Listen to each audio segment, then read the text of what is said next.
David, what was it like reaching out to people to do this interview? Did you have people who didn't want to do it? I never heard from the people who didn't want to do it. I took that as a no. I'm going to praise Dan a little bit, which is I asked Dan to be in the film before I had any investment or anything, before I even knew I was making a movie, and he said yes. And I think that's because most gay men know this is a topic that's like very like an essential topic in the world of gay men and what gay male culture is. And we talk a lot about visibility, but we should also maybe talk about audibility as part of our movement. And David Sedaris was also a total cold call. I emailed his publicist. I never, you don't think a publicist is going to pass along a request for a movie called Do I Sound Gay?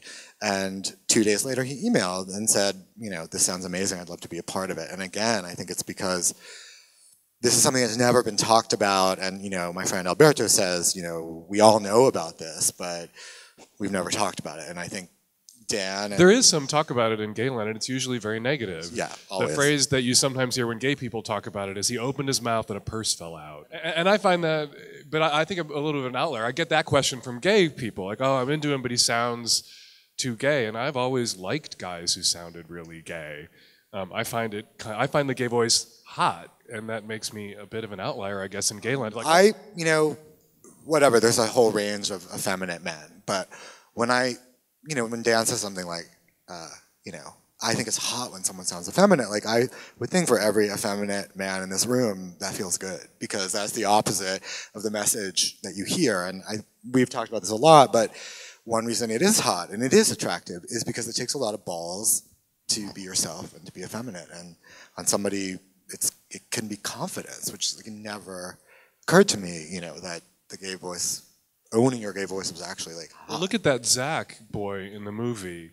He's so brave and so strong and so aggressive about his gayness, and one of the ways he projects his gayness into his shitty, awful high school in Ohio is with his voice. And it can be an act of sort of real masculinity, paradoxically, to sound as gay as you goddamn wanna sound.